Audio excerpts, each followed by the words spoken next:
نہ جانے کہاں جاتے ہم اس دنیا کے اندر، پہچانے کہاں جاتے۔ تو یہ ان کی دہلیز کا صدقہ ہے کہ ہماری خود سے ملاقات ہوئی ہے، ہماری ذات سے ہمیں آ گئی۔ یہ بھٹکا ہوا انسان، یہ بہکا ہوا انسان، مجھے بتائیے اپنے ہاتھوں سے اپنی بیٹی کو زندہ درگور کرے اور اس پہ داد بھی پائے۔ آج بھی ظلم ہوتے ہیں، آج بھی لوگ لوگوں پہ زیادتیاں کرتے ہیں، لیکن ان پر مذمت کی جاتی ہے، آر دلائی جاتی ہے، شرم دلائی جاتی ہے کہ تم نے یہ کیا کیا۔ مجرم منہ چھپاتا پھرتا ہے یا اپنے جرم کی کوئی تعویل کرتا پھرتا ہے، لیکن وہاں بیٹی کو زندہ درگور کر کے باپ فخر کرتا تھا کہ میں نے اپنی پگڑی کا کلس جھکنے سے بچا لیا ہے، اپنی آبرو کی حفاظت کر لیا، اور اس پہ ناز کرتا تھا۔ اور یہ اتنا بڑا جرم ہے، قرآن مجید نے ارشاد فرمایا وَإِذَا الْمَوْءُودَةُ سُئِلَتْ بِأَيِّ ذَنبٍ قُتِلَتْ، قیامت کے دن قبروں میں گڑی ہوئی بچیاں ان کو لایا جائے گا۔ یہ بات ذہن میں رکھو کہ سب سے پہلا سوال قیامت کے دن نماز کا ہوگا، اور سب سے پہلا فیصلہ قیامت کے دن قتل کا ہوگا۔ اول ما یحاسب بہ العبد یوم القیامہ القتل۔ دوسرے لفظوں میں یوں ہم کہہ سکتے ہیں عبادات میں سب سے پہلا سوال نماز کا ہے، اور معاملات میں سب سے پہلا سوال قتل کا ہے۔ اور جس نے کسی شخص کے قتل میں آدھے جملے سے بھی مدد کی، پورا جملہ بھی نہیں بولا، صرف آدھے جملے سے، نصف جملے سے کسی نے کسی کے قتل میں مدد کی، اس کی دو آنکھوں کے درمیان قیامت کے دن لکھا ہوگا یہ شخص اللہ کی رحمت سے مایوس ہے۔ آئس میں رحمت اللہ اس کی دو آنکھوں کے درمیان لکھا ہوگا۔ آلہ قتل لے کے کسی پہ جھپٹ پڑنا اور کسی کے جسم کے ٹکڑے کر دینا یہ تو دور کی بات ہے، کسی کے قتل پر آدھے جملے سے بھی مدد کی کسی کو اکسانے کے لیے، تو یہ ایسا جرم ہے کہ قیامت کے دن وہ اس طرح محرومیوں کا شکار ہوگا۔ اور اللہ سب سے پہلا سوال قیامت کے دن جو ہے وہ ان معصوم بچیوں کا جو زندہ درگور کر دی گئی، جن کے دامن پہ کوئی گناہ نہیں تھا، ان بچیوں کا اللہ اٹھائے گا اور ان کے ظالم باپ کٹہرے میں، اور اللہ پوچھے گا بے ذنب قتلت، کس جرم میں تمہیں قتل کیا گیا؟ ظالم باپ تو کٹہرے میں کھڑے ہیں، ان سے پوچھا جائے نا کہ تم نے کیوں قتل کیا؟ ان کے معصوم اور ننھے دامن پہ کیا داغ دیکھا کہ تم گوارا نہ کر پائے اور ان کو کاٹ کے رکھ دیا تم نے؟ لیکن ان سے نہیں پوچھا جا رہا، ان بچیوں سے پوچھا جا رہا ہے کہ تمہیں کیوں قتل کیا گیا۔ اللہ اکبر! بیٹیوں کے قاتل اتنے گنونے مجرم ہیں کہ اللہ ان ظالم باپوں سے بات کرنا بھی گوارا نہیں کرتا، حالانکہ وہ خطاب عتاب ہوگا، لیکن یہ بھی ان سے گوارا نہیں، ان سے کلام بھی کیا جائے، اور یہ چیز دھڑلے سے کی جا رہی ہے۔ عالی مرتبت سادات بیٹھے ہیں، میں ایک جملہ کہنا چاہوں گا، یہ مجھے دعا دیں گے۔ جب بیٹیوں کو زندہ درگور کر کے باپ فخر کرتا تھا، اس زمانے میں میرے حضور نے ایک کلمہ ارشاد کیا، لوگ اس کو کلمہ تحسین کے طور پہ دیکھتے ہیں، اور میں کہتا ہوں یہ کلمہ جہاد تھا۔ اس ظالمانہ سماج میں کلمہ تحسین تو تھا ہی تھا، لیکن کلمہ جہاد تھا۔ جب بیٹیاں زندہ درگور کر کے باپ فخر کرتا ہے، اس زمانے میں میرے حضور کہتے ہیں لوگوں سن لو، میری فاطمہ میرے جگر کا ٹکڑا ہے۔ بیٹیوں کو قتل کیا جا رہا ہے زندہ درگور، اور میرے حضور یہ کلمہ بلند کرتے ہیں، یہ اس ظالمانہ سماج میں کلمہ حق ہے جو میرے حضور نے بلند کیا ہے، اور دنیا کو بتایا کہ بیٹی کیا ہوتی ہے۔ سیدہ پاک جب حضور سے ملنے آتی ہیں، حضور اٹھ کے استقبال کرتے ہیں، فَأَجْلَسَهَا فِي مَجْلَسِهِ، اور اپنی مسند کے اوپر بٹھاتے ہیں، دنیا کو بتاتے ہیں کہ بیٹی کس احترام کے لائق ہے۔ جو دو بیٹیاں یا دو بہنیں اللہ کی رضا کے لیے پروان چڑھائے اور پھر ان کا نکاح کر دے، فرمایا میرے ساتھ جنت میں وہ شخص ایسے ہوگا جس طرح یہ دو انگلیاں کری۔ مجلس میں موجود ایک شخص کھڑا ہوتا ہے، حضور اگر کسی کی دو بیٹیاں نہ ہوں، کسی کی ایک بیٹی ہو تو کہا ہاں یہ اعزاز اس کو بھی ملے گا۔ اس کے پیچھے جھانکی، اس کی ایک بیٹی ہوگی۔ کہاں لوگ بیٹیوں کو زندہ درگور کرتے ہیں، اور کہاں جس کی ایک بیٹی ہے وہ آرزو کر رہا ہے کاش کہ میری بھی دو بیٹی ہو۔ تو معاشرے کو کہاں سے اٹھا کے کہاں تک پہنچا دیا، اپنے عمل سے، رویے سے بتایا کہ بیٹی کس عزت کے لائق ہوتی ہے، اس کا کیا مرتبہ ہوتا ہے، اس کا کیا مقام ہوتا ہے۔ اور دنیا کو بتایا کہ دیکھو میری اطرت بھی میری بیٹی سے چل رہی ہے، یہ ناز ہے، یہ فخر ہے سیدہ زہرا سلام اللہ علیہا کا۔ تو بیٹیاں زندہ درگور کر کے باپ فخر کرتا تھا، اور میرے اور آپ کے آقا مولا حضور نبی رحمت صلی اللہ علیہ وآلہ وسلم نے ان کو عزت کی مسند پہ بٹھایا۔ اللہ اکبر۔ عکاس کے میلے میں 900 درہم کے اندر ایک ماں کو 3 بیٹے فروخت کرتے ہیں، یہ تاریخ کا دردناک حوالہ ہے، لیکن ادھر کیا ہے، جنت کو کھینچ کے ماں کے قدموں تلے رکھ۔ یزدگردوم نے اور باقی بادشاہوں نے بہنوں کے ساتھ جو سلوک کیا تھا اور بیٹیوں کے ساتھ نکاح رچائے ہوئے تھے، لیکن اللہ کے محبوب علیہ السلام نے، حقیقی بہن تو حضور کی نہیں تھی، لیکن جب حلیمہ سعدیہ کے گھر گئے تو ایک وہاں حضرت شیمہ تھی جو حضور کو لوریاں دیا کرتی تھی۔ اللہ اکبر، کیا بخت پائے اس خاتون نے جو حضور کو گود میں اٹھا کے لوریاں دیا کرتی۔ اللہ اکبر۔ بنو سعد کے محلے کے اندر جب بچیاں شام کے وقت اپنے بھائی اٹھا کے لے آتی، ہمارے پنجابی میں جو بھائی ہے اس کے لیے ایک محبت بڑا لفظ بولا جاتا ہے ویر، تو شام کے وقت ہمارے پنجاب میں جب خواتین کھانا پکانے میں مصروف ہوتی ہیں تو جو بہنیں ہوتی ہیں وہ اپنا ویر اٹھا لیتی ہیں، اور ہر گاؤں میں ایک چوپال ہوتی ہے جہاں وہ اپنے بھائی کو، اپنے ویر کو لے آتی ہیں، اور ہر بہن کا مزاج یہ ہوتا ہے کہ میرے ویر سے سونا زمانے میں نہیں۔ میں نے بچپن میں اپنے کانوں سے باقاعدہ مناظرے ہوتے دیکھے، اگر کسی کے بھائی کا رنگ سانولا ہے تو وہ کہتے ہیں حسن کا تعلق رنگت سے نہیں ہے، میرے بھائی کے نقوش دیکھ، اور اگر کسی کے بھائی کا رنگ سفید ہے، گورا ہے، تو وہ تو پھر کہتی ہے کہ سارا حسن تو رنگت میں ہوتا ہے، میرے بھائی کا جوڑ نہیں۔ بنو سعد کے قبیلے کے محلے میں بھی ایسا ہی ہو رہا ہوتا، ہر بہن کہتی میرے ویر کا جوڑ نہیں، میرے ویر کا جوڑ نہیں۔ مناظرے چل رہے ہوتے کہ حضرت شیمہ اپنے ویر محمد کو اٹھا کے لے آتی اور دور سے کہتی نہیں میرا ویر بھی آ گیا، تو وہ کہتی نہیں نہیں نہیں نہیں شیمہ تیرے ویر کا مقابلہ تو نہیں نا، ہم تو اپنے ویروں کی بات کرتے۔ تو پھر حضرت شیمہ کا سر فخر سے بلند ہو جاتا، سب متفق ہو کے جس کے ویر کو سونا کہہ رہی ہیں، تو حضرت شیمہ حضور کو یوں ایسے گود میں لیتی اور اپنی باہوں میں لے کے اپنے سینے سے چمٹا لیتی، اور باقاعدہ ابن حشام نے وہ لوری لکھی ہے جو پڑھتی ربنا ابق لنا محمد حتی اراہ یافعا و امردا، اللہ میرے ویر محمد کو سلامت رکھنا، آج یہ بچوں کا سردار ہے، کل اپنی آنکھوں سے دیکھوں کہ یہ جوانوں کا بھی سردار۔ شیخ محقق نے لکھا ہے کہ جس قبیلے میں حضرت شیمہ کا نکاح ہوا تھا اس قبیلے کے ساتھ مسلمانوں کی لڑائی ہوئی تو اللہ نے اسلام کو فتح دے دی۔ اپنے قیدیوں کو چھڑانے کے لیے قبیلے کے گھروں سے وہ لوگ فدیے کی رقم جمع کر رہے تھے، کرتے کرتے حضرت شیمہ کے گھر بھی پہنچے اور کہا کہ اتنی رقم آپ لوگوں کے حصے میں آتی ہے۔ کہا کیا ہوا؟ کہا کہ جو ہمارے قیدی ہیں ان کو چھڑانا ہے، اور چلتے چلتے کسی کی زبان پر حضور کا نام آ گیا، تو شیمہ نے کہا اچھا وہ ہیں جن کی ہمارے سے لڑائی ہوئی ہے، انہوں نے آپ کے لوگ پکڑے ہیں؟ انہوں نے کہا ہاں۔ تو کہا پھر پیسے اکٹھے نہ کرو۔ کہا کیوں؟ کہا مجھے ساتھ لے چلو، وہ تو میرا ویر لگتا ہے، وہ تو میرا بھائی لگتا ہے۔ قوم کے سرداروں کو لے کر حضور کے خیمہ نوری کی طرف حضرت شیمہ جاتی، اور یہ مدنی زمانہ تھا، ادب کی آیتیں اتر آئی ہیں۔ وہ وقت گزر گیا جب لوگ پتھر مارتے تھے، وہ وقت گزر گیا جب کانٹے بچھتے تھے راہوں میں، اب تو ننگی تلواروں سے صحابہ پہرا دے رہے ہیں۔ اللہ اکبر۔ حضرت شیمہ قوم کے سرداروں کو لے کر آگے بڑھنے لگی، اپنے ہی انداز میں تو صحابہ نے ننگی تلواروں سے راستہ روک دیا۔ رک جائے دیہاتی عورت، جانتی نہیں آگے کوچہ رسول ہے، آگے تو بغیر اذن کے جبریل بھی نہیں جا سکتا، تم کون ہو؟ تو حضرت شیمہ نے تلواروں کو جھٹک کر کے پیچھے کرتے ہوئے کہا خلو سبیلی وَعَلَمُوا أَنَا أُخْتُ نَبِيِّكُمْ، میری راہوں چھوڑ دو، میں تمہارے نبی کی باجی لگتی ہوں۔ اللہ اکبر۔ تنی ہوئی تلواریں خم ہو گئی اور آنکھوں پر پلکوں کی چلمنیں آ گئی۔ حضور نے بھی آواز سنی تو خیمے سے باہر نکل آئے تو دیکھا تو شیمہ کھڑی ہے، تو حضور نے فرمایا بہن کدھر آنا ہوا؟ کہا حضور آپ کے لوگوں نے کچھ لوگ پکڑ لیے۔ اللہ اکبر۔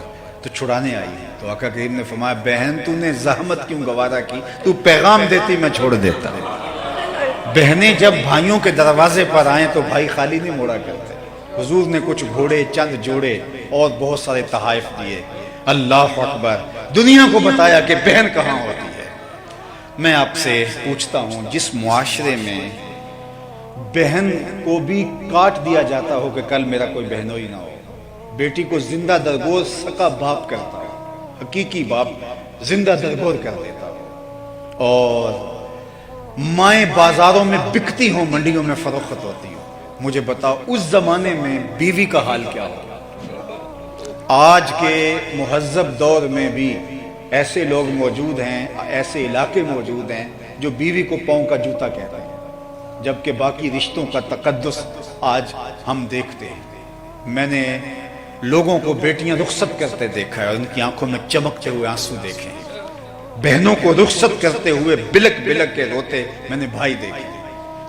آج بہنوں کا تقدس، آج ماں کا تقدس موجود ہے، لیکن پھر بھی اس معاشرے کے اندر ایسے طبقات موجود ہیں جو بیوی کو کچھ نہیں سمجھتے، اور جب ان کا تقدس بھی نہیں تھا تو پھر بیوی کا حال کیا ہوتا۔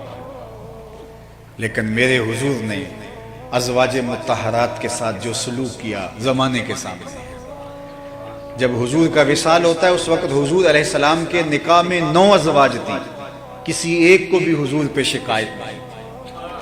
اللہ اکبر۔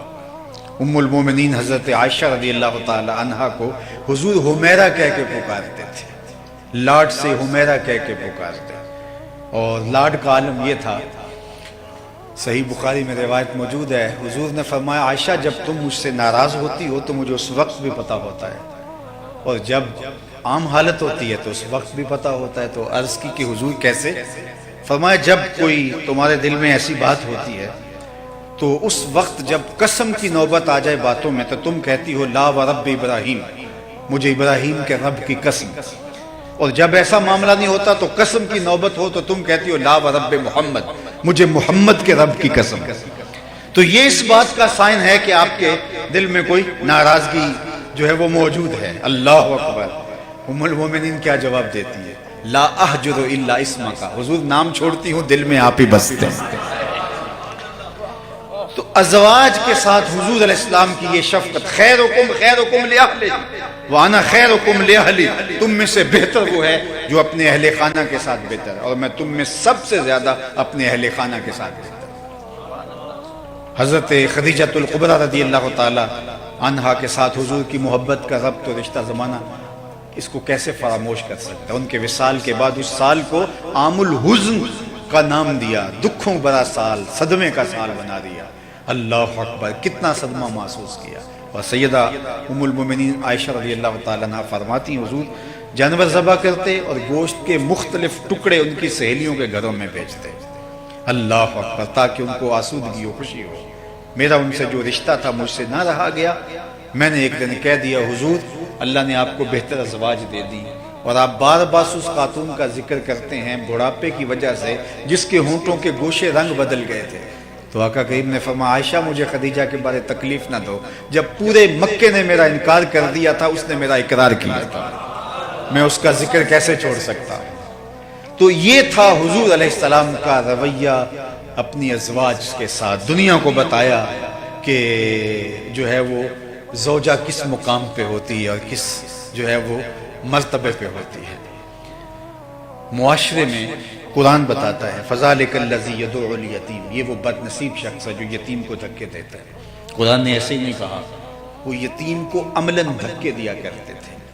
خدا ترس لوگ بھی موجود تھے، وہ بہت خیال بھی رکھتے تھے، آپ جانتے عرب مہمان نواز بھی تھے، لیکن اس کے باوجود وہ اپنے بچوں کے ساتھ یتیم کو نہیں بیٹھنے دیتے تھے۔ ان کا خیال یہ تھا کہ یتیم میں نحوست ہوتی ہے جو ہماری اولاد میں در آئے گی، تو وہ دور سے اس کی ضرورت تو پوری کر دیتے تھے لیکن اس کو عزت نہیں دیتے تھے۔ قرآن کا فلسفہ کیا ہے؟ کسی کی مدد کرنا نہیں، کسی کو عزت کے ساتھ اس کی مدد کرنا ہے۔ کلا بل لا تکرمون الیتیم، کہا تمہارا یہ اس بربادی کا سبب کیا ہے؟ تم یتیم کو عزت نہیں دیتے ہو۔ بچا ہوا کھانا تو روڑی پہ پھینکنا ہے، گندگی کے ڈھیر پہ پھینکنا، تو کسی کے گھر بھیج دو، کسی کے منہ میں پڑ جائے یہ تو کمال نہیں ہے. عزت کے ساتھ کسی کو بٹھا کے دینا, تکریم کے ساتھ دینا. آج کل جو بانٹنے کا جس طرح کا رواج ہو گیا ہے اور لوگوں نے لوگوں کی غربتوں کو اپنے لیے نمائش کا ذریعہ بنا لیا. ہمارے ہاں تو میں نے یہ بھی دیکھا ہے کہ اجتماعی شادیاں چلتی ہیں اور 20-20, 30-30, 40-40 خواتین ایک قطار میں بیٹھی ہوتی ہیں اور ایک قطار میں دولہے بیٹھے ہوتے ہیں, اور مخیر حضرات آ کے کہہ رہے ہوتے ہیں کہ ہم انشاءاللہ آئندہ سال اس سے بہتر کریں گے, اور ان کے سارے رشتہ دار سامنے بیٹھے ہوتے ہیں.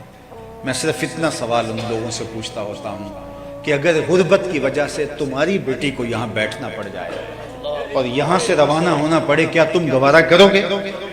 اگر تم یہ مدد کرنے لگے ہو, رات کے اندھیرے میں جا کے ان کے والدین کی مدد کراؤ, وہ گھر سے جب رخصت ہوگی تو شان یہ لگو, ان کی تذلیل نہ کرو, ان کی بے عزتی نہ کرو. وَرَجُلٌ تَصَدَّقَ بِصَدَقَةٍ فَأَخْفَاهَا حَتَّى لَا تَعْلَمَ شِمَالُهُ مَا تُنْفِقُ يَمِينُهُ. اللہ کے محبوب نے 7 اشخاص کا ذکر کیا قیامت کے دن جو عرش کے ٹھنڈے سائے تلے ہوں گے. ان میں سے ایک شخص کا ذکر کیا کہ جس نے تنہائی میں صدقہ کیا اور دائیں ہاتھ سے صدقہ کیا, بائیں کو خبر نہیں مل پائی. فرمایا کل قیامت کے دن جب کوئی سایہ نہیں ہوگا تو وہ عرش کے ٹھنڈے سائے تلے ہوگا. اللہ اکبر.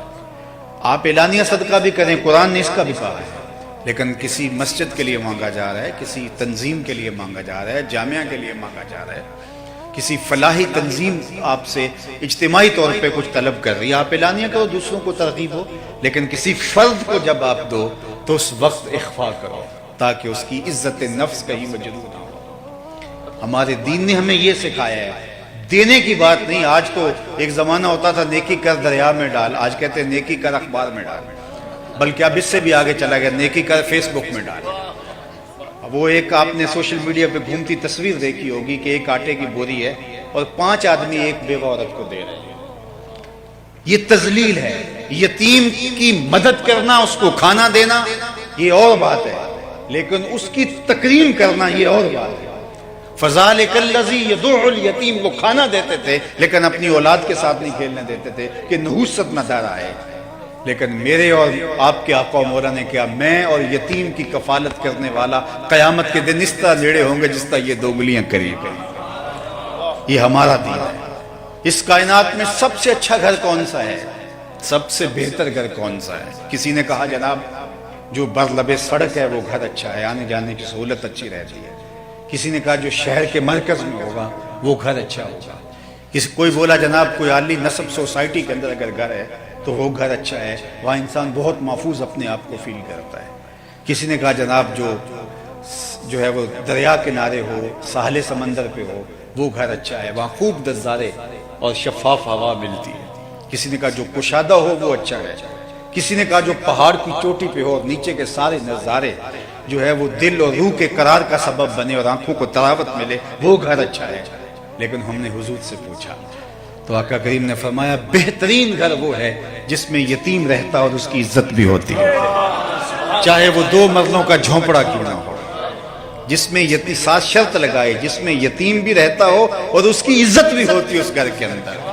گھر کے اندر یتیم ہو لیکن اپنے بچوں کی طرح اس کو نہ رکھا جائے اور اس کو قدم قدم پہ فیل ہو کہ میں یتیم ہوں, اس کو لمحہ لمحہ محسوس ہو کہ میں یتیم ہوں. ان کو لائنوں میں لگوا کہ آپ جب بوریاں دیتے ہو, جب نذرانے دیتے ہو, تو آپ جانتے ہیں کہ ان کا دل کتنا دکھتا ہے, یتیم کا دل کتنا نازک ہوتا ہے. ہمارے دین نے تو ہمیں یہاں تک بتایا کہ جب بچے اکٹھے کھیل رہے ہوں, تمہارا بچہ بھی ان بچوں میں کھیل رہا ہو, تو اپنے بیٹے کو بیٹا کہہ کے آواز نہ دو, اس کے نام سے پکارو. حضور ہمارا بیٹا ہی ہے تو جناب ہم اس کو اگر بیٹا کہہ کے پکاریں گے تو اس میں حرج بھی کیا ہے؟ کہا نہیں, یہ گھر جا کے شوق پورا کر لینا. لیکن جب اکٹھے بچے مشترک کھیل رہے ہوں تو اپنے بیٹے کو بھی بیٹا نہیں پکارنا. ہو سکتا ہے وہاں کوئی یتیم بچہ بھی کھیل رہا ہو, اس کا دل چڑھ جائے گا میرا باپ ہوتا تو آج مجھے بیٹا کہہ کے پکار. ہمارے دین نے تو ہمیں یہاں تک کہا کہ بیوہ کے سامنے اپنی بیوی سے ملاطفت کا اظہار نہ کرو, غریب کے سامنے اپنی دولت کی نمائش نہ کرو, بلکہ یہاں تک آقا کریم علیہ السلام نے فرمایا اپنے گوشت کی خوشبو سے غریب ہمسائے کو تکلیف نہ دو, یا تو تھوڑا سا پانی زیادہ ڈال لو, شوربے کی ایک پیالی اس کے گھر بھی بھیج دو. اور اگر ایسا نہیں کر سکتے تو ایسے زاویے اور ایسے وقت میں کھانا پکاؤ جب اس کے بچے سو چکے۔ غریب ضد کر بیٹھے، اس کے بچے ضد کر بیٹھے، اس کی ضد پوری نہ ہو سکے تو بلکتے بچوں کو کیسے چپ کرائے؟ دوپہر کو سلا دیتی ہے بچوں کو وہ اس ڈر سے گلی میں پھر کھلونے بیچنے والا نہ آ جائے۔ ہمارے دین نے ہمیں یتیم کے ساتھ محبت کا اظہار کرنے کی تلقین کی، اس کی دلجوئی کرنے کی تلقین کی، اس کی عزت نفس کا خیال رکھنے کی تلقین کی۔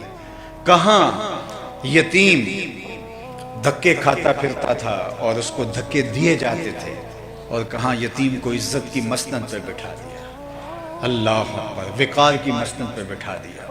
علامہ اقبال نے ایک نظم پڑھی تھی کسی زمانے میں، ان کی غیر مطبوعہ نظم ہے، انجمن حمایت اسلام، جو لاہور میں بہت بڑا اس زمانے کا دارالشفقت یتیم خانہ ہے، اس کے سالانہ اجلاس میں نالہ یتیم کے نام سے اس میں یتیم کے درد اقبال نے بیان کیے کہ جب غرہ شوال، جب چاند شوال کا نظر آتا ہے اور بچے جو ہے وہ چھت پہ چڑھ کے اس کو دیکھتے ہیں، اور جب وہ دیکھ پاتے ہیں تو پھر وہ نیچے دوڑتے ہیں اور خوشی سے وہ 3 سیڑھیاں پھلانگ رہے ہوتے ہیں، اور آخری سیڑھی پر ان کا باپ بازو کھولے کھڑا ہوتا ہے اور ان کے جو ہے وہ بازو میں جھول جاتے ہیں۔ تو اقبال کہتا ہے کہ وہ چاند دیکھنے کے لیے چھت پہ یتیم بچہ بھی بچوں کے ساتھ موجود ہوتا ہے، لیکن جب بچے بھاگ کے آتے ہیں تو وہ سب سے پیچھے رہ جاتا ہے۔ نظم بہت طویل ہے، اس لیے میں صرف اس کا مفہوم جو اقبال نے اس کا جو خاکہ ہے وہ آپ کے سامنے رکھ رہا ہوں۔ تو وہ یتیم بچہ پیچھے رہ جاتا ہے اور وہ پھر دیوار کے ساتھ لگ کے ایک سیڑھی اترتا ہے، چونکہ نیچے کوئی نہیں ہوتا جو اس کو اپنی باہوں میں لے۔ تو خیر وہ اتر کے اندر بستر کے اوپر جو ہے وہ لیٹ جاتا ہے، اس کے آنسو جو ہے وہ تکیے میں جذب ہوتے ہیں۔ اقبال اس کو وہاں سے اٹھاتا ہے، اس یتیم کو، اور اس یتیم کو اٹھا کر کے حضور کی بارگاہ میں لے جاتا ہے۔ تصور ہی تصور ہے، اور آقا کریم شفقت کا سر اس یتیم کے ہاتھ پہ رکھ کے کہتے ہیں تو کیوں گھبرا رہا ہے، تو میرا جانشین ہے۔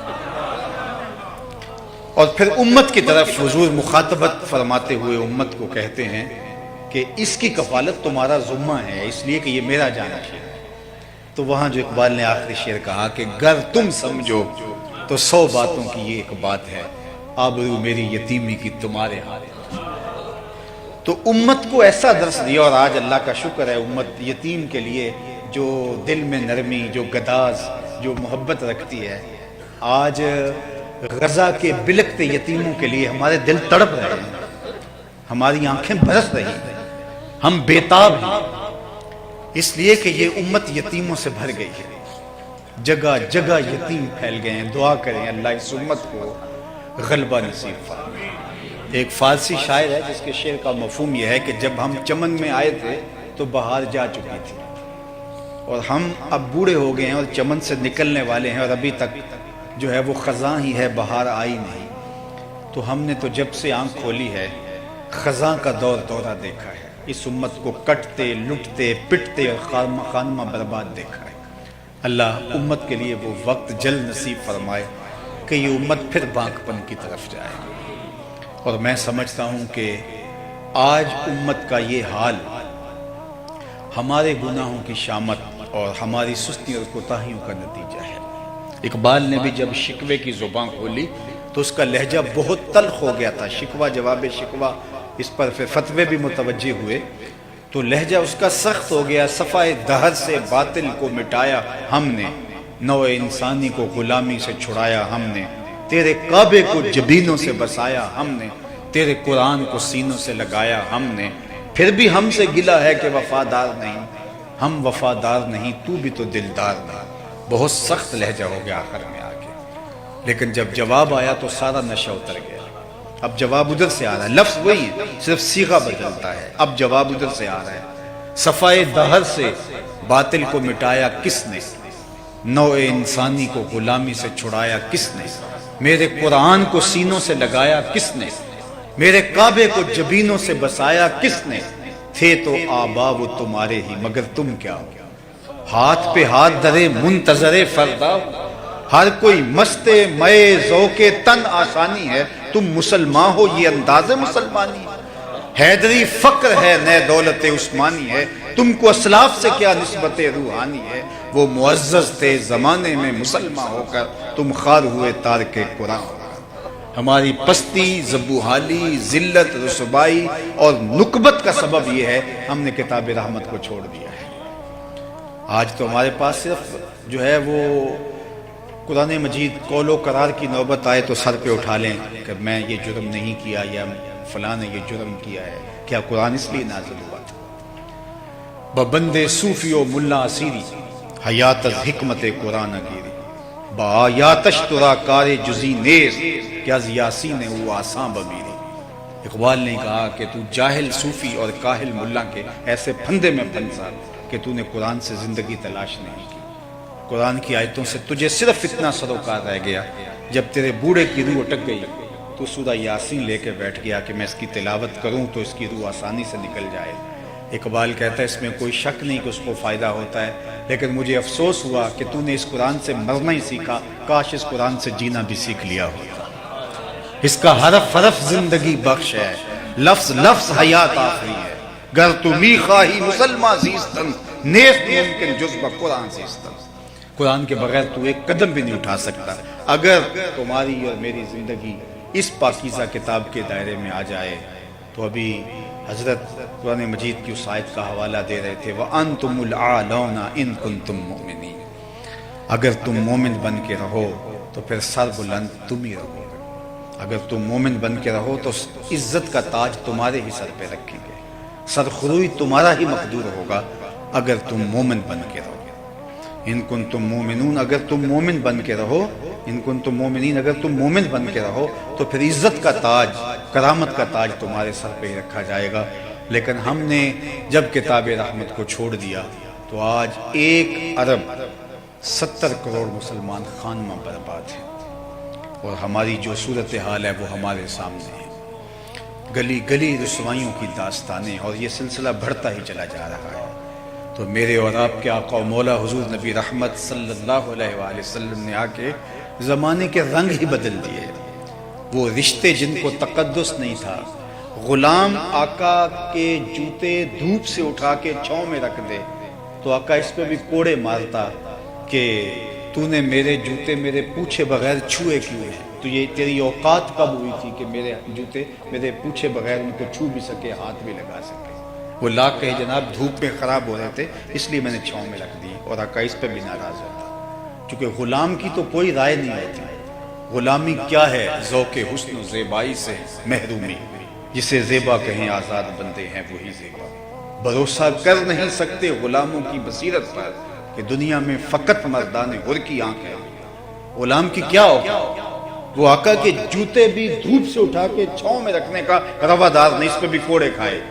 اب دیکھیے طلوع مہر فاراں ہوتا ہے، وہ غلام جو آقا کے جوتے دھوپ سے اٹھا کے چھاؤں میں رکھنے کا روادار نہیں، حضور جب معراج سے واپس پلٹتے ہیں اور بلاتے ہیں بلال حبشی کو، بلال تو کون سا نیک عمل کرتا ہے، میں نے جنت میں تیرے قدموں کی آہٹ سنی۔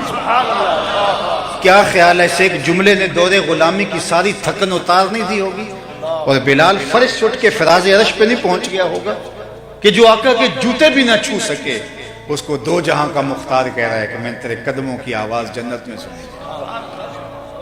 تو یہ پستیوں سے اٹھا کے اوج ثریا کی بلندیوں تک پہنچا دیا۔ ناتوانوں کو بخشی توانائیاں، کم نگاہوں کو ذوق نظر دے گیا، گمراہوں کو دکھائی رہے زندگی، شب زدوں کو نسیم سحر وہ زندگی کا اجالا دیا۔ آفتاب زندگی کی ایک شعاع اولی، نور سے تیرے فلک روشن درخشاں ہے زمین، تیری ہستی روشنی کا ایک حسین مینار ہے، جس کی ہر کرن ہے نشان منزل دنیا اودی، تیری نظروں نے تراشے ظلمتوں سے آفتاب، پاؤں تیرے چوم کر ذرے بنے ماہ مبی، ہے غریبوں کے سہارے ہے یتیموں کی مراد، محسن انسانیت تجھ سا کوئی نہیں۔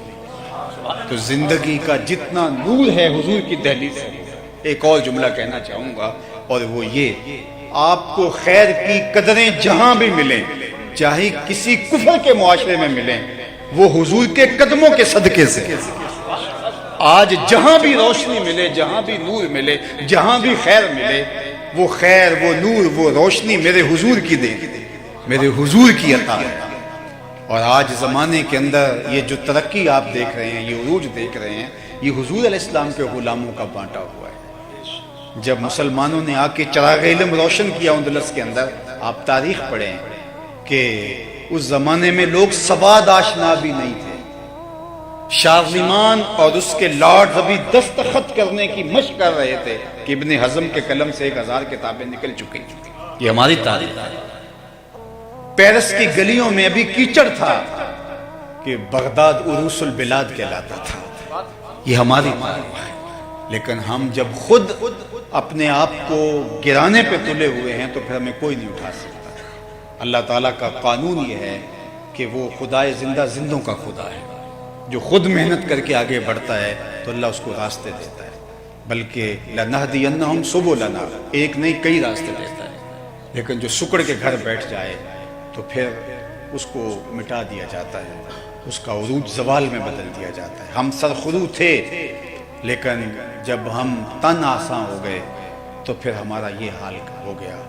نوجوانان ملت ہمیں دوبارہ کھڑا ہونا ہوگا، اپنے پاؤں پہ کھڑا ہونا ہوگا، شعوری سفر طے کرنا ہوگا، علم کی آماجگاہوں کو آباد کرنا ہوگا، ہمیں تذبذب اور بے یقینی سے نکلنا پڑے گا۔ اللہ اکبر۔ حضرت عبداللہ عبادہ بن صامت رضی اللہ تعالیٰ عنہ اور عبداللہ بن ابی بن سلول، یہ دونوں جب ان کا معاملہ ہوا یہود کے ساتھ دوستی کے حوالے سے، تو اس نے کہا میں تو اس لیے تعلق رکھا ہوا ہے کہ کسی مشکل وقت میں یہ دوستی کام آئے گی، لیکن حضرت عبادہ نے کہا مجھے اسلام کے مستقبل پہ مکمل یقین ہے، اسلام غالب ہی رہے گا، مجھے اللہ اور اس کے رسول کے علاوہ کسی دوستی کی ضرورت نہیں۔ تو ہم اسلام کے مستقبل ہماری نظروں میں مخدوش ہو گیا ہے اور ہم سمجھتے ہیں ایسے نہیں۔ ہم پوری طرح سے تیقن کے ساتھ آگے بڑھیں، راستے ملیں گے، خدائے زندہ زندوں کا خدا ہے، پھر اٹھنے والے قدم منزل کی طرف بڑھتے چلے جائیں گے۔ پیچھے مڑ کے دیکھنا بھی توہین جستجو سمجھیں۔ ہم راستے ہمارے ہیں، منزلیں ہماری ہے، اس لیے کہ اس نے دین کو غالب کرنے کا وعدہ کیا ہے اور وہ دین غالب ہو کے رہے گا۔ اور میں تو آج 1 ارب اور 70 کروڑ مسلمانوں کی موجودگی میں یہ بات کر رہا ہوں۔ آپ یقین کی برستی بجلیاں دیکھیے جب سراقہ بن مالک حضور کو گرفتار کرنے کے لیے آتا ہے، اور یہ وہ حالات تھے کہ حضور مکہ چھوڑ کے جا رہے ہیں، مکے میں رہنا محال ہو گیا تھا اور حضور مکہ چھوڑ کے مدینے جا رہے ہیں، تو یہ گرفتار کرنے آ رہا ہے۔ تیقن دیکھیے اپنے مشن پر۔ حضور میں تم گرفتار کرنے لگے ہو، میں تمہارے ہاتھ میں کسرا کے کنگن دیکھ رہا ہوں۔ اب ذرا دیکھیے وہ تیقن اپنے مشن پر اور اپنے مستقبل پر، تو ہم بالکل جو ہے وہ تذبذب اور بے یقینی کے گڑھے میں نہیں گرنا، ہمیں یقین کے ساتھ آگے بڑھنا ہے۔ آنے والا کل ہمارا ہی ہے۔ قوموں کے اوپر عروج و زوال آتے رہتے ہیں، اور ماضی کے اندر جو ہے وہ یہ ساری تاریخ گواہ ہے کہ ایسا ہوا۔ انشاءاللہ جو ہے وہ آج تو ہیں یہ جسم آلودہ گرد سفر، کل انہی جسموں پہ منزل پھول بھی برسائے گی انشاءاللہ۔ پیارا اور نہ کوئی ان سے بچھڑ کے لکڑی روئی، جب وہ سیر کو جایا کرتے سر پہ بادل سایا کرتے۔ آج لوگ پوچھتے ہیں کہ یہ میلاد کر رہے ہو کہاں لکھا ہے؟ لکھے کی کمی نہیں، علماء دلائل کے انبار لگا دیتے ہیں، لیکن میں کہا کرتا ہوں کیا حضور کے ذکر کے لیے بھی کسی دلیل کی ضرورت ہے؟ کبھی ایسا ہوا ہے کہ پھولوں کا تذکرہ چھڑا ہو اور بلبل کہے لکھا کہاں ہے؟ بات شمع کی ہو رہی اور پروانہ دلیلیں ڈھونڈ رہا ہو، اور یہ بھی ممکن نہیں کہ بات سرکار دو عالم کی ہو رہی اور امتی کو دلیل چاہیے۔ محب کے لیے تو اس سے بڑا سرمایہ ہی کوئی نہیں کہ کوئی اس کے محبوب کا ذکر چھیڑ دے۔ عید ذکر نعمان لنا فإن ذکرہ هو المسک ما کررتہ یتضوع۔ امام شافعی علیہ رحمہ فرماتے ہیں میرے ممدوح کا ذکر کرو، ان کا تذکرہ ایسی کستوری ہے تم جو سے چھیڑتے جاؤ گے خوشبو پھیلتی چلی جائے۔ مطرب سے کہو کہ چھیڑے ذرا اس جان تمنا کا قصہ۔ میں تو جب یہاں پہنچا ہوں تو اپنے میزبانوں کی زبان سے جو اپنی علاقائی زبان میں یا انگریزی میں وہ گفتگو کر رہے تھے، تو میں سوچ رہا تھا کہ میری گفتگو پتہ نہیں احباب تک اس طرح پہنچ پائے کہ نہ، چونکہ علاقائی زبان اور میری زبان میں فرق ہوگا، لیکن ابھی حضرت نے اردو میں گفتگو کی اور آپ کی تفہیم کا جو انداز تھا اس سے مجھے حوصلہ ہوا. تو اب میں اس شعر کی طرف آپ کی توجہ چاہوں گا کہ مطرب سے کہو کہ چھیڑے ذرا اس جان تمنا کا قصہ. مطرب سے کہو کہ چھیڑے ذرا اس جان تمنا کا قصہ، فرقت کے بھیانک لمحوں میں کچھ دل کو سہارا ہو جائے. تو محب کے لیے تو اس سے بڑا سرمایہ ہی کوئی نہیں کہ کوئی اس کے محبوب کا ذکر چھیڑے. رومی علیہ رحمہ لکھتے ہیں کسی نے مجنوں کو دیکھا کہ ریت کے اوپر لیلا لیلا لکھ رہا ہے، تو رک کے کہا یہ کیا کر رہے ہو؟ گفت مشق نام لیلا می کنم خاطر خود را تسلی می رہا. کہا محبوب کا نام لکھ لکھ کے دکھی دل کو قرار دے رہا. تو رومی کہتے ہیں جب مجنوں کو لیلا کا نام تسکین دیتا ہے تو امتی کو محبوب کا نام تسکین نہیں دیتا. اور میں تو کہا کرتا ہوں کہ میں خانہ سہارا دیتا ہے نہ جام سہارا دیتا ہے. میں خانہ سہارا دیتا ہے نہ جام سہارا دیتا ہے، ہم کو تو مدینے والے کا ایک نام سہارا. ٹھنڈ پڑ جاتی ہے سینے میں جب لبوں پہ ان کا نام آتا ہے. اللہ اکبر، اتنا دل آویز نام ہے، اتنا میٹھا نام ہے. یہ نام کوئی کام بگڑنے نہیں دیتا، بگڑے بھی بنا دیتا ہے. نام محمد صلی اللہ علیہ وسلم.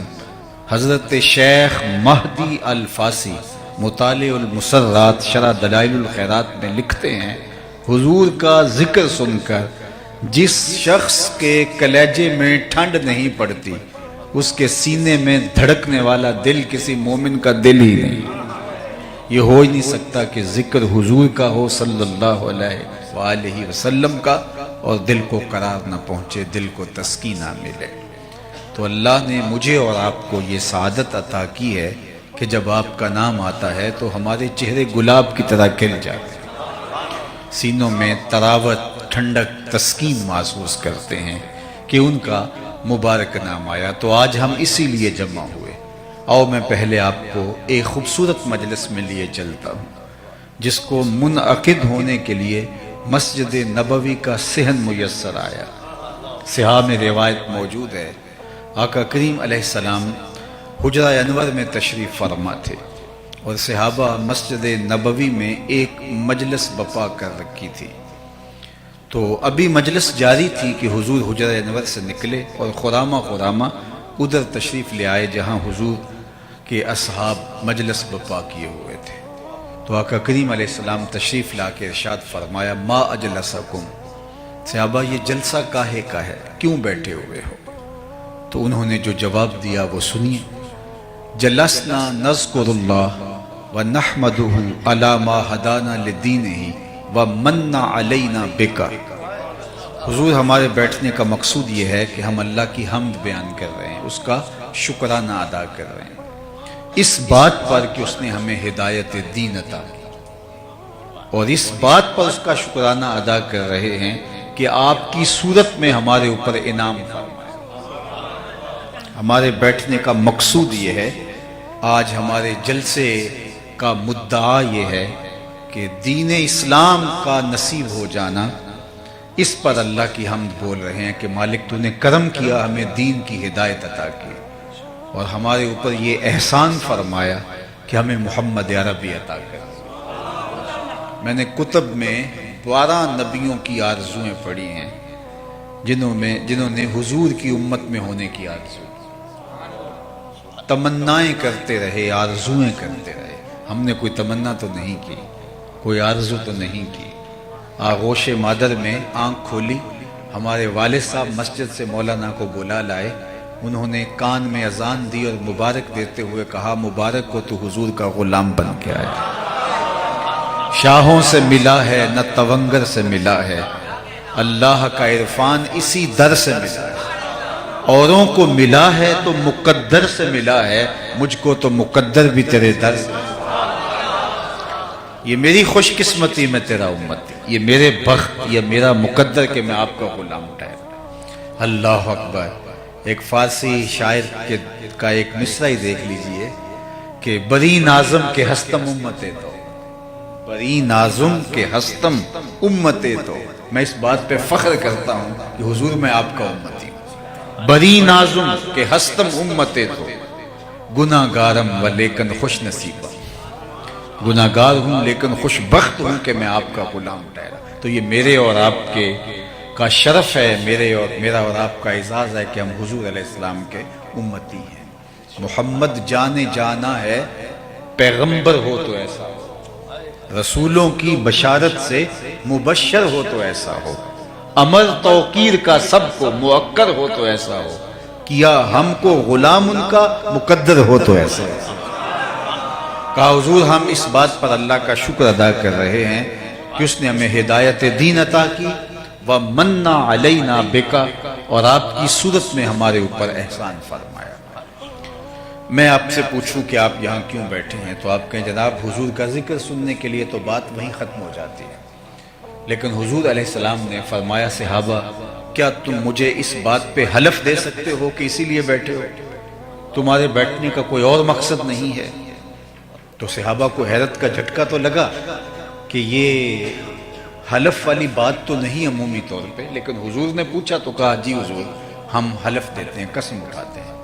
آقا کریم نے باقاعدہ ان سے حلف لیا اور انہوں نے باقاعدہ حلف دیا کہ ہم اسی مقصد کے لیے بیٹھے ہیں، ہمارے بیٹھنے کا کوئی اور مقصود نہیں ہے۔ اب صحابہ نے باقاعدہ حلف دے دیا، حضور نے ان سے حلف لیا، ان کی آنکھوں میں چمکتے ہوئے سوال تھے کہ یہ حلف ہم سے کیوں لیا گیا؟ عمومی طور پہ پوچھا جاتا ہے کیسے بیٹھے ہوئے ہو تو لوگ کہتے ہیں ہم اس لیے بیٹھے ہیں، بات ختم ہو جاتی ہے، لیکن آقا کریم نے فرمایا حلف دو اسی لیے بیٹھے، قسم اٹھاؤ اسی لیے بیٹھے۔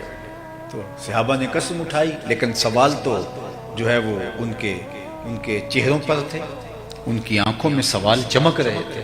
تو حضور علیہ السلام نے خود ارشاد فرمایا صحابہ ابھی ابھی جو میں نے تم سے حلف لیا ہے، تم سے قسم لی ہے، یہ کسی تہمت کی بنیاد پر نہیں، تمہارے قول پر شک نہیں گزرا تھا، کسی تردد کے ازالے کے لیے میں تم سے قسم نہیں لی، بلکہ ماجرا کچھ اور تھا، اور وہ یہ کہ تم یہاں بیٹھے تھے، مجلس بپا کیے اور میں حجرے میں تھا۔ اتانی جبریل علیہ السلام، میرے پاس جبریل امین حاضر خدمت ہوئے، فاخبرنی ان اللہ یباہی بکم الملائکہ، اور جبریل نے آ کے کہا محبوب آپ یہاں بیٹھے ہیں، ذرا باہر نکل کے دیکھو، آپ کے صحابہ کے اس عمل پر اللہ فرشتوں میں ناز کر رہا ہے۔ وہ صحابہ کا عمل کیا تھا جس پہ رب ہو کے ناز کر رہا ہے؟ صحابہ مل بیٹھ کر کے حضور کے آنے کی خوشیاں منا رہے ہیں، حضور کے آنے پہ اللہ کا شکرانہ ادا کر رہے تھے، اور یہ وہ عمل ہے کہ جس پر اللہ فرشتوں میں فخر فرما رہا ہے کہ دیکھو میں نے ان کو نعمت دی، کتنے قدردان نکلے۔ اللہ کی رحمتوں سے کوئی بعید نہیں کہ آج کی مجلس بھی قبول کر لی جائے، اور اللہ فرشتوں سے فرمائے کہ دیکھو صدیاں بیت گئی، یہ آج بھی بیٹھ کے اس نعمت کا شکرانہ ہے۔ باقی جہاں تک اس نعمت کا جو حضور کی صورت میں ہمیں نصیب ہوئی شکرانہ کرنے کی بات ہے، تو یہ ایک شب کی محفل میلاد کیا، ساری زندگی حضور کے نام لگا دیں، حق کے شکر پھر بھی ادا دیں۔ ہمارے بدن پہ اتنے بال نہیں ہیں جتنے رسول اللہ کے احسانات ہیں، ہمارا بال قرض رسالت میں جکڑا ہوا ہے۔ خدا شناسی تو بڑی دور کی بات ہے، ہم خود شناس بھی نہ ہوتے اگر وہ تشریف نہ لاتے، ہمیں یہ بھی پتہ نہ ہوتا کہ ہم کون ہیں۔ مجھے بتائیے جس کو یہ بھی نہ پتا ہو کہ میں کون ہوں، اس کے پلے کیا ہوتا ہے؟ اقبال نے کہا تھا اپنے من میں ڈوب کر پا جا سراغ زندگی، تو میرا نہیں بنتا نہ بن اپنا تو بن، اور جو اپنا بھی نہ ہو، اور انسان کب اپنا تھا؟ اشرف المخلوقات ہونے کے باوجود وَلَقَدْ كَرَّمْنَا بَنِي آدَمَ کا تاج اس کے سر پہ سجا ہوا ہے، مسجود الملائکہ، لیکن درختوں کو، حشرات الارض کو، چوپایوں کو، اجرام فلکیہ کو، چلتے دریاؤں کو، بہتی ندیوں کو، جلتی آگ کو، چلتی ہواؤں کو اس نے اپنا معبود سمجھا۔ انسان کی تاریخ تو ایسی ہے کہ یہ مچھلیاں پکڑنے کے لیے کانٹے کے ساتھ جو کیچوا لگایا جاتا ہے، ایک زمانے میں یہ بھی اس کا معبود تھا۔ اپنے ہاتھوں کے تراشے ہوئے مٹی کے مادوں کو اس نے اپنا خدا مانا۔ پتھر کے تراشیدہ اصنام کے چرنوں میں اپنی پیشانی کا تقدس پامال کیا۔ حالانکہ یہ پوری کائنات حضرت انسان کے لیے بنائی گئی تھی۔ یہ درخت اس لیے بنائے گئے تھے کہ اس کو چھاؤں فراہم کریں، اسے آکسیجن دیں، اس کی مانا۔ پتھر کے تراشیدہ اصنام کے چرنوں میں اپنی پیشانی کا تقدس پامال کیا۔ حالانکہ یہ پوری کائنات حضرت انسان کے لیے بنائی گئی تھی۔ یہ درخت اس لیے بنائے گئے تھے کہ اس کو چھاؤں فراہم کریں، اسے آکسیجن دیں، اس کی خوراک کی تکمیل کا ذریعہ بنے اور اس کے ایندھن کے کام آئیں۔ یہ ان کو معبود سمجھ بیٹھا۔ یہ چاند سورج ستارے اس کی راہوں کو اجالنے کے لیے، اس کے ذوق نظارہ کی تسکین کے لیے پیدا کیے گئے تھے، لیکن یہ ان کو معبود سمجھ بیٹھا۔ یہ جانور اس کی سواری کے لیے، بار برداری کے لیے، دودھ اور گوشت کی ضروریات کی فراہمی کے لیے پیدا کیے گئے تھے، یہ ان کو معبود سمجھ بیٹھا۔ مجھے بتائیے 22ویں اسکیل کا آفیسر ہو اور درجہ چہارم کے ملازم کو سلوٹ کر رہا ہو تو لوگ اسے پتہ ہی نہیں میرا منصب کیا ہے، اسے پتہ ہی نہیں کہ میں کون ہوں، اسے اپنے عہدے کا علم نہیں ہے۔ اشرف المخلوقات، کرامت کا تاج سر پہ رکھا ہے، اور درختوں کو، ہواؤں کو، جلتی ہوئی آگ کو، اجرام فلکیہ کو اپنا معبود سمجھ بیٹھا۔ یہ تو حضور نے آ کر کے بتایا یہ تیرے معبود نہیں ہیں، تیری دہلیز کے نوکر ہیں۔ وَالَّذِي خَلَقَ لَكُم مَّا فِي الْأَرْضِ جَمِيعًا، یہ سب کچھ تیری خدمت کے لیے پیدا کیے گئے۔ نہیں تو دیکھ چاند کو پوچھتا ہے، یہ دیکھ انگلی اٹھتی ہے اور وہ ٹکڑے ہو کے قدموں میں آتا ہے۔ سورج کو پوچھتا ہے، یہ دیکھ اشارہ ہوتا ہے اور وہ بھاگتا ہوا عصر کے وقت پہ آتا ہے۔ درختوں کو پوچھتا ہے، جا میں نہیں، انہیں تو جا کے کہہ دے تمہیں اللہ کا رسول بلا، اور درخت دوڑتے ہوئے آ کے قدموں میں سجدہ ریز ہو جاتے ہیں۔ اب انسان کی آنکھ کھلی کہ میں کون ہوں۔ اب اس کی ٹون ہی بدل گئی، لہجہ ہی تبدیل ہو گیا۔ اب اس کا بدلا ہوا لہجہ دیکھیے، جب اس کی خود سے ملاقات ہوئی، اس دہلیز پہ آ کے اسے شعور ذات ملا، تو اب اس کا لہجہ ہی تبدیل ہو گیا۔ جو کیچووں کو، حشرات الارض کو، سانپوں کو، بچھوؤں کو، چلتی ہواؤں اور بہتے پانیوں کو اپنا معبود سمجھتا تھا، ان کے چرنوں میں اپنی پیشانی کے تقدس کو پامال کر رہا تھا، اب وہی انسان بولتا ہے۔ اس کی اڑان دیکھیے، فرشتہ کہنے سے میری توقیر گھٹتی ہے، یہ وہی بول رہا ہے۔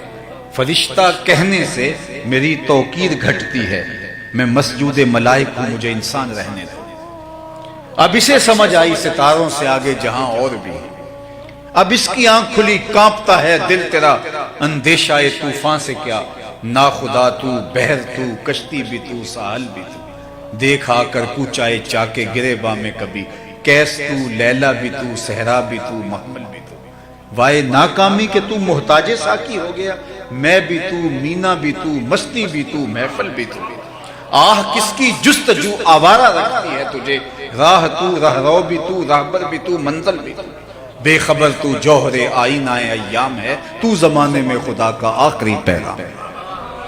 تو انسان کی خود سے ملاقات ہوئی ہے تو اس دہلیز پہ آ کے ہوئی ہے، اور اگر یہ ڈر نہ ہوتا تو وہ آج بھی اندھیروں میں بھٹک رہا ہوتا، اور جنہیں ان کی دہلیز نہیں ملی وہ آج بھی ظلمتوں میں ٹکرے مار رہے ہیں۔ سید سلیم گیلانی کا ایک شعر ہے، میری ساری گفتگو کا آپ اس کو خلاصہ کہنا چاہیں تو کہہ سکتے ہیں، نہ خرد کی روشنی تھی نہ جنوں کی آگہی تھی، نہ خرد کی روشنی تھی نہ جنوں کی آگہی تھی، تیری رہبری سے پہلے یہ جہاں جہاں نہیں۔ نہ خرد کی روشنی تھی نہ جنوں کی آگہی تھی، تیری رہبری سے پہلے یہ جہاں جہاں نہیں تھا، تیرے آستاں سے پہلے کوئی آستاں نہیں تھا، میں وہ زمین تھی جس کا کوئی آسمان نہیں۔ تو زندگی کو نور ملا، زندگی کو سرور ملا، زندگی کو زندگی کا اجالا ملا، زندگی کو روشنیوں کا حوالہ ملا، تو اسی دہلیز پہ آ کے ملا۔ اور اگر یہ در نہ ملتا تو آج ہم بھٹکے ہوئے انسان کہاں لڑک کے جا چکے ہوتے۔ نصیر اچھا ہوا کہ ان کا در مل گیا، ورنہ نصیر اچھا ہوا کہ ان کا در مل گیا ورنہ کہاں رکتے کہاں تھمتے نہ جانے کدھر جاتے